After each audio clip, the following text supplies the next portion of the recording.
Hello everybody. I feel like for this video I should be like, hey, what's up you guys? Yes.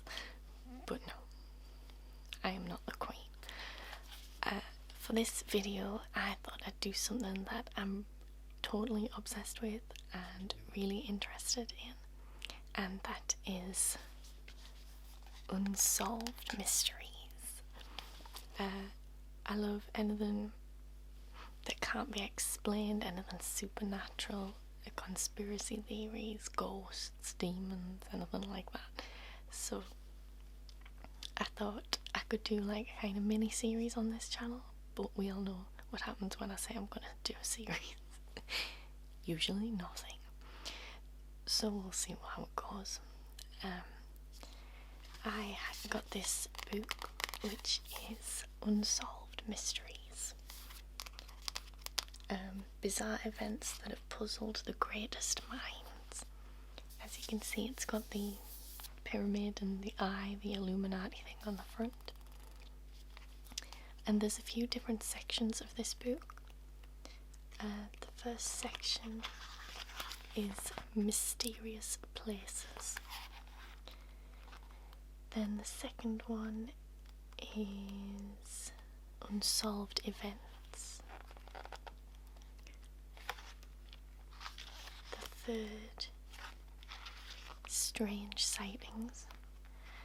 And the last one is Cryptic Artifacts. So I'm going to do a section of video, and I just thought it would be interesting to kind of look at, and maybe I could also do a little bit of research in the video as well.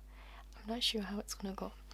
I'd like to do like live research on my laptop with you, but my laptop is old and loud and like screaming for me to put it out of its misery, so I don't know how the sound would be. But we'll see how it goes. So let's get started. I hope the microphone being there doesn't distract you, but I wanted it to get my voice as much as possible. Am I in focus? I hope so. Okay, so the one I'm going to start with is the chapter about unsolved events. It's about disappearances, mysterious appearances,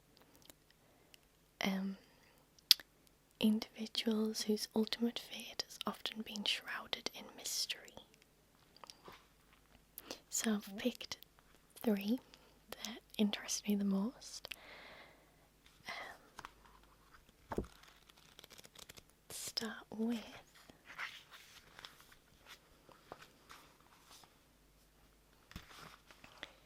the Mary Celeste. You've probably heard people saying, oh, it's like the Mary Celeste, and here meaning there's like nobody here, but you might not know the kind of origin of that. So let's take a look. Date 1872. Location Atlantic Ocean off the Azores. Is that right? Azores? I don't know, sorry. The Mary Celeste was an American brig found in the middle of the ocean, abandoned by her crew despite being seaworthy enough to sail around the world. Her name has since become a byword for mysterious disappearances. So it was basically a big ship. It began life in Nova Scotia in 1860 as the Amazon, but had suffered a long history of misfortune and tragedy. She had run aground, caught fire, gone through multiple captains, and been associated with several bankruptcies and deaths. She was salvaged and in 1868 was given her new name. By 1872 she was under the command of Benjamin Spooner Briggs, who also owned a share in the vessel, and in early November he oversaw the loading in New York of a cargo of 1,700 barrels of alcohol for shipment across the Atlantic to Italy. His wife and daughter went with him, and 7 crew members.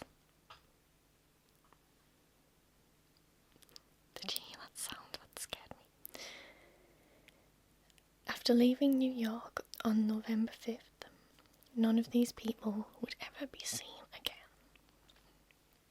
So there was this captain, his wife and daughter, and then 7 people. So 10 people just, disappeared. A month later, on the 5th of December, the crew of the British ship Disappearances, if that's how it's pronounced, spotted a vessel adrift in the Atlantic off the Azores. I don't know how you say that. Her sails were in a poor state, and after hailing the crew but receiving no reply, Captain Morehouse sent across a party to investigate. They searched the whole ship, but there was nobody on board, and the ship seemed totally seaworthy except for the sails that were a bit tattered. Some of the rigging was fouled or blown away, and some of the hatch covers had been taken off and tossed aside, but the main cover was still battered down. There wasn't much water sloshing around in the hold, but plenty for drinking, and most of the provisions were untouched and unspoiled.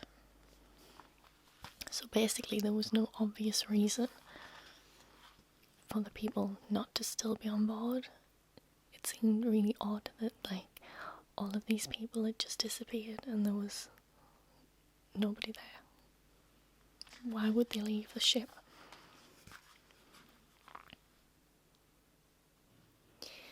It was evident enough what had happened to the crew, at least initially. The yawl, a small boat normally lashed to the main hatch, was missing, and part of the railing along one side of the ship had been removed, obviously in order to launch the yawl. Also missing from the ship were the chronometer, sextant, bill of lading, and navigation book. In other words, the items that would be grabbed in the event of a hurried abandonment. But this made them think, why did they need all this? Why would they just suddenly abandon this ship? His daughter was only 2 years old as well, so you would really want to stay on the big, safe ship rather than go on this little kind of lifeboat thing.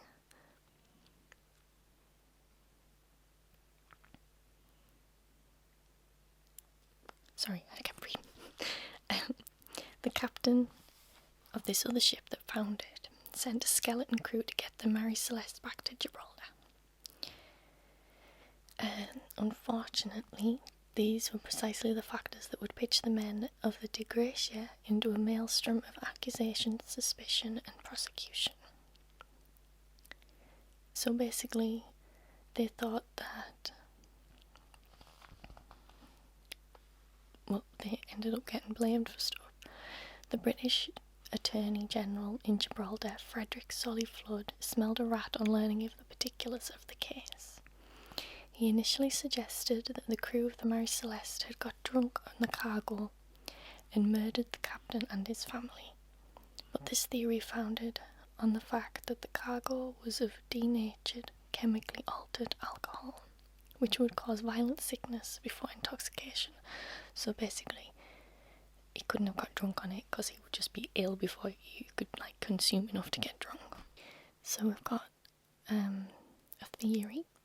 One theory is that the ship was hit by a waterspout, a small tornado which led to a sudden drop in pressure above decks. This might have caused the smaller hatches to pop off, fooling the crew into believing that expanding alcohol vapour was to blame, also explaining the disposition of the hatches. Alternatively, the fall in pressure could have caused a malfunction in the gauge that showed the water level in the hold, making it appear that the ship had taken on masses of water after being buffeted by the waterspout. So it basically could have had all these false readings, and then the crew thought, oh no, we're going to sink, so we have to get on this little lifeboat and escape. But none of it happened, because it was just a water spout that had kind of messed with the equipment. That's just one of the theories.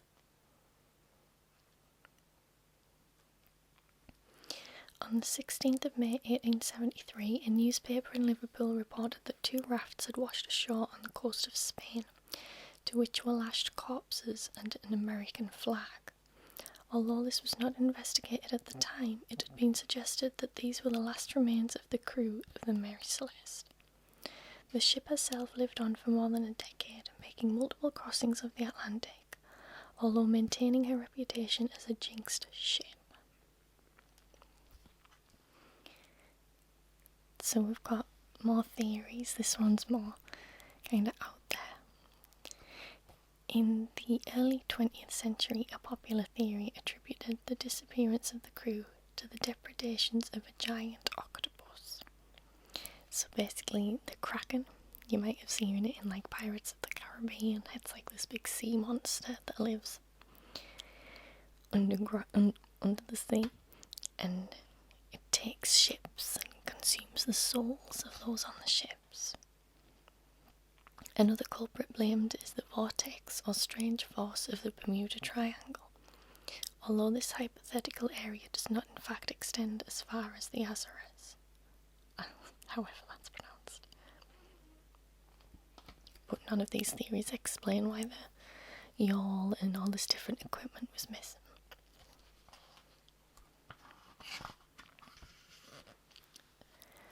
So that's it for the Mary Celeste. I think it was originally called the Mary Celeste, and then was it Arthur Conan Doyle? Yeah, Arthur Conan Doyle used the name Mary Celeste in his story that was like vaguely based on it, so people ended up calling it the Mary Celeste.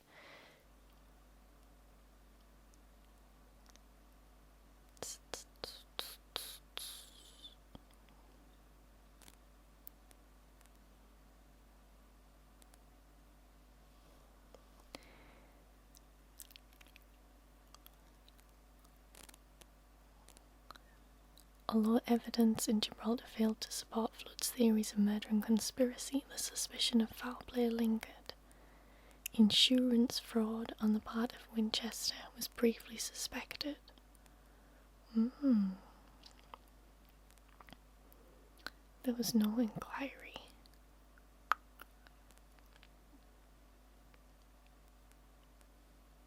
Another theory posed that Briggs and Morehouse were partners in a conspiracy to share the salvage proceedings.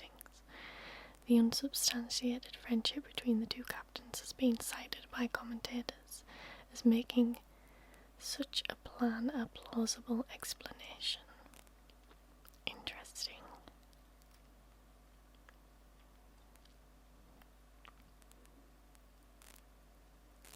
Other theories of foul play have suggested an attack by Riffian pirates who were active off the coast of Morocco in the 1870s.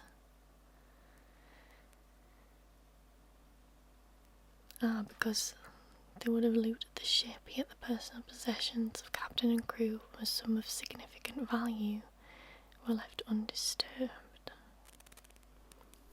The historian John Gilbert Lockhart surmised that Briggs, in a fit of religious mania, had slaughtered all on board and then killed himself.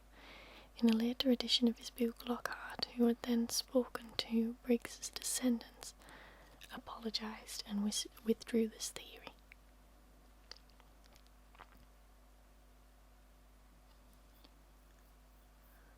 Most people agree that there must have been some alarming circumstances for them to abandon the ship.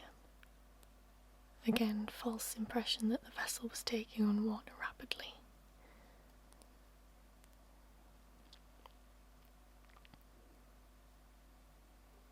Oh, that's cool.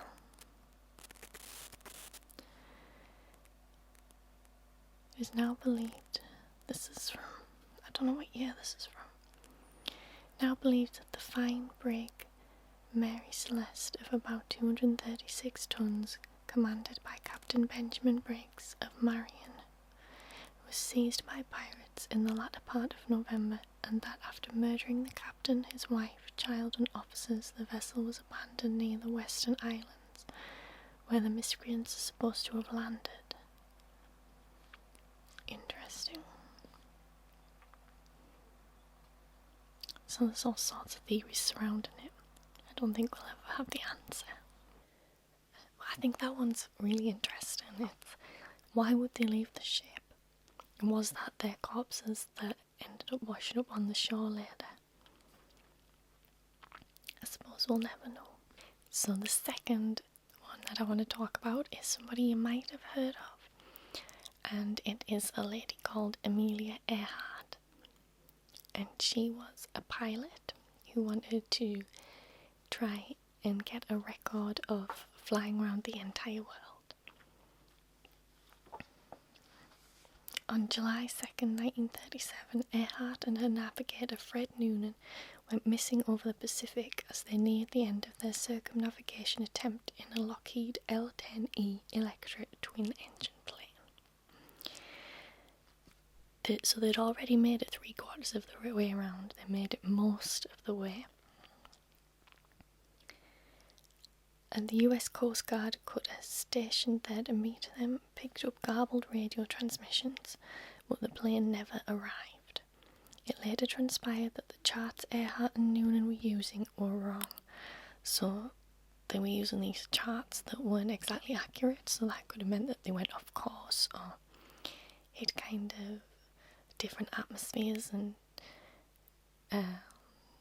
environments that they weren't expecting. Obviously, people searched for them.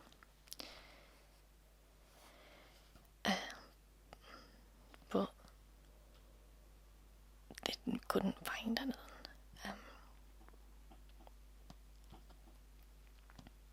On 18th of July, the search was called off because it's literally looking around the entire world trying to find these people. They knew the kind of area they would be in, but it was like looking for a needle in a haystack, basically. Although rumours and legends developed claiming that Earhart had survived the crash or had been engaged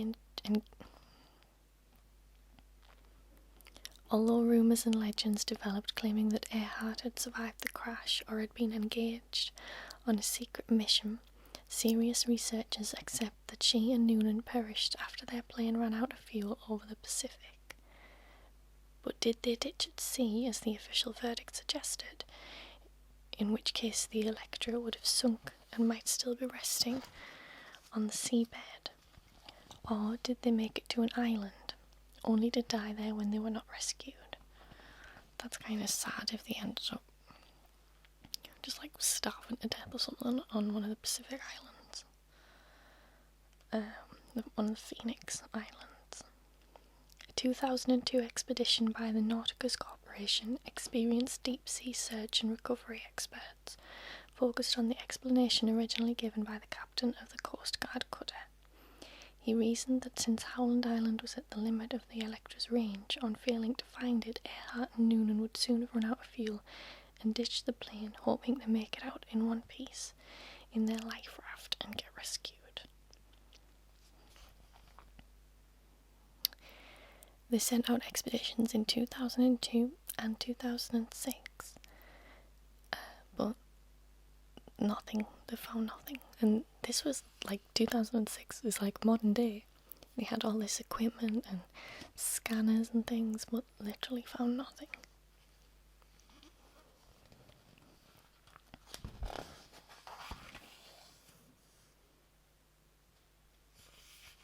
So here's one of the out there theories.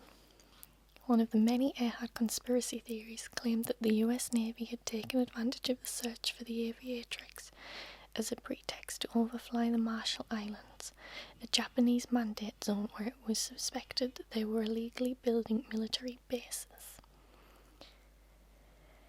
And people suggest that her disappearance wasn't an accident. Evidence included suggestive radio transmissions picked up from parts of the Pacific after the crash. Eyewitness reports of Earhart and Noonan in custody and even photos of the pair.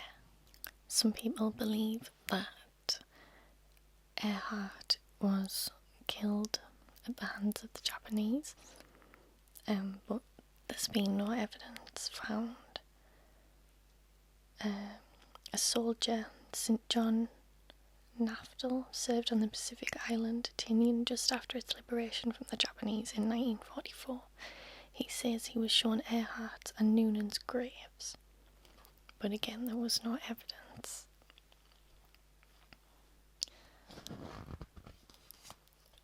So I think we should look up those photographs of the pair and see if we can find anything there. Let's look up. Here she is. Amelia Earhart. Here's a picture of her.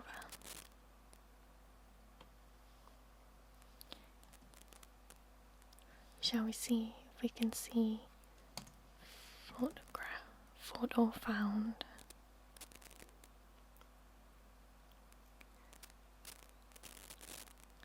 Did Amelia Earhart die in the crash? Newly found photo says maybe not.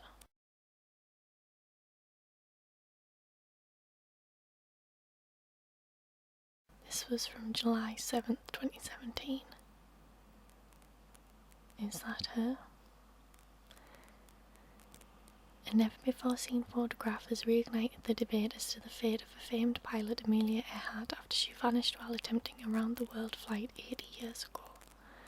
The photo, found in the US National Archives by retired US Treasury agent Les Kinney and the subject of a new History Channel documentary titled Amelia Earhart, The Lost Evidence, shows what appears to be a Caucasian woman sitting on a dock in the Marshall Islands. Earhart and her navigator Fred Noonan were last seen taking off in a twin-engine Lockheed Electra on July 2nd, 1937 from Papua New Guinea.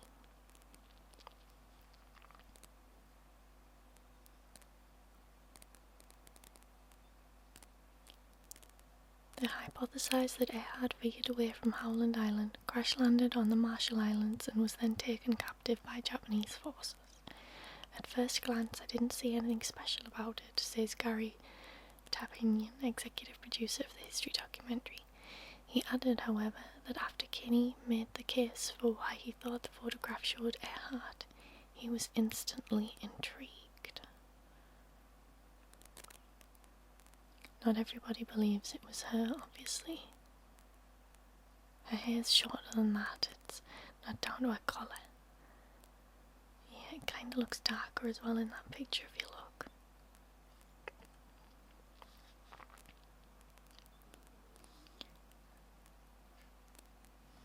But that's definitely a Caucasian woman, which kind of begs the question, who is she anyway?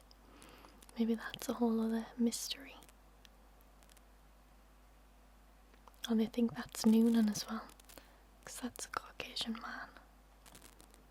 It's very possible. The final one I want to talk about is something that we already kind of touched on when I was talking about the Mary Celeste, and that is the Bermuda Triangle.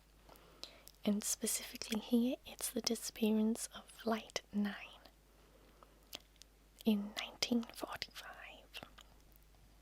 The Bermuda Triangle is a legendary region of the Atlantic Ocean associated with mysterious disappearances of ships and planes, especially a US Navy training patrol which vanished without a trace in 1945. So you've all basically heard of the Bermuda Triangle. It's meant to be a roughly triangular shape of ocean where planes and ships disappear. There's kind of meant to be more crashes and things there. It's known as the Devil's Triangle, the Hoodoo Sea, the Graveyard of the Atlantic, and the Triangle of Death. According to the legend, or is it a myth, of the Bermuda Triangle, as many as 50 ships and 20 aircraft have mysteriously disappeared while travelling through this region, often associated with reports of anomalous phenomena such as compasses ceasing to work, radio interference, yellow fogs, and meteorological and optical irregularities. Say that 5 times fast. The concept was first introduced in 1964. So that's actually quite late. I thought it was like a really old legend, but that's quite modern. It took off off with the best-selling 1974 book The Bermuda Triangle by Charles Berlitz. The founding tragedy of the Bermuda Triangle myth was the disappearance on the 5th of December 1945 of a routine training flight of 5 Navy bombers. Flight 19 included an experienced instructor and 4 experienced pilots. Their mission that day was to practice a navigational maneuver that would see them fly out to sea from their base and then return. The weather was fine and there was good visibility, so it was basically just like a routine thing they were going to do.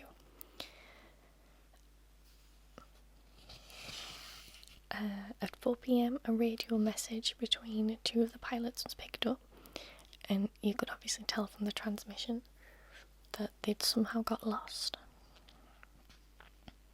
He said that the compass wasn't working. Everything seems wrong, strange. Even the ocean doesn't look as it should.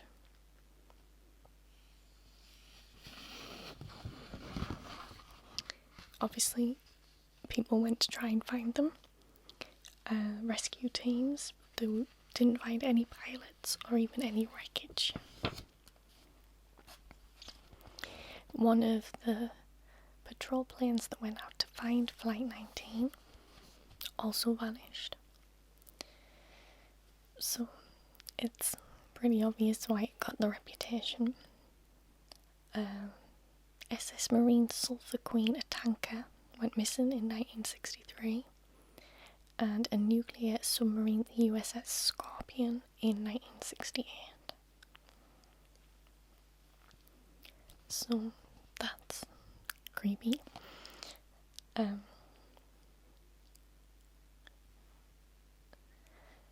It's talking about the missing PBM airplane. It said it had a poor reputation as a highly flammable flying gas tank. So this was the rescue plane that went to try and find them. So maybe it exploded. Somebody reported seeing a burst of flame in the sky. So yeah. The missing tanker was also similarly flammable. And somebody said that their boat went through a cloud of acrid smoke. So that could have exploded as well. I mean, I don't know why you wouldn't find any wreckage whatsoever, even if it had exploded. I'm pretty sure there'd still be some iron or something that would have survived. Whatever ships are made out of.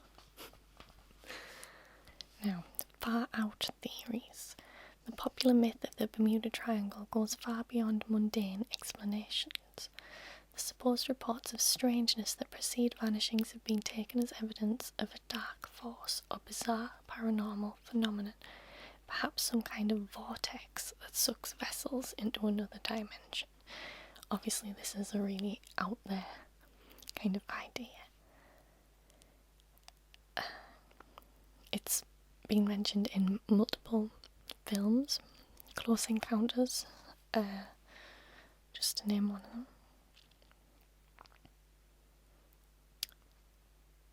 It says that giant bubbles of methane released by seafloor mudslides, eruptions of volcanic gas, tsunamis and water spouts. Saying all of these could be the cause. But it is still strange that it's all in that one kind of area of the sea. What do you think? I think we should try and do a little bit more research on it. Alright, let's look up some Bermuda Triangle info. Get some pictures. So that's where it is. Florida, Bermuda, Puerto Rico. It's in the North Atlantic Ocean.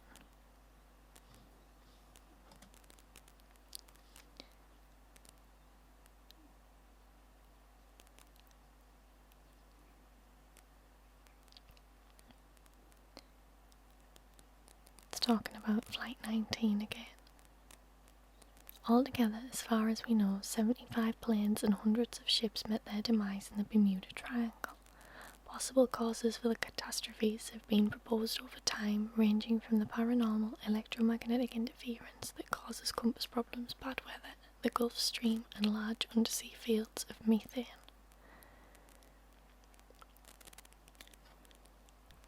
Meteorologists claim a reason for the mysteries are unusual hexagonal clouds creating 170 miles an hour air bombs full of wind. Oops, no thank you, I don't want to subscribe.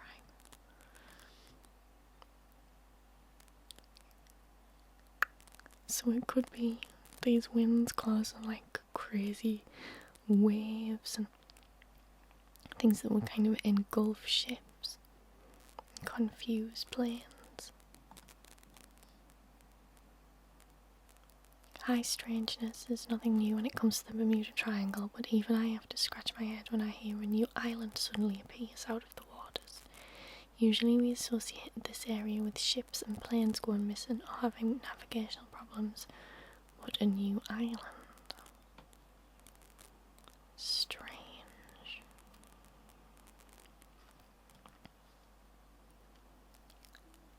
So do you think it's a portal to a parallel dimension? Maybe it's kind of a tear in space-time and we're not meant to be going through it. And maybe all those missing planes and ships end up in another world like ours, but slightly off kilter. What do you think? We might never know. Well, I hope you enjoyed this video. Let me know if you want me to continue this series, and I'll see you all again very soon.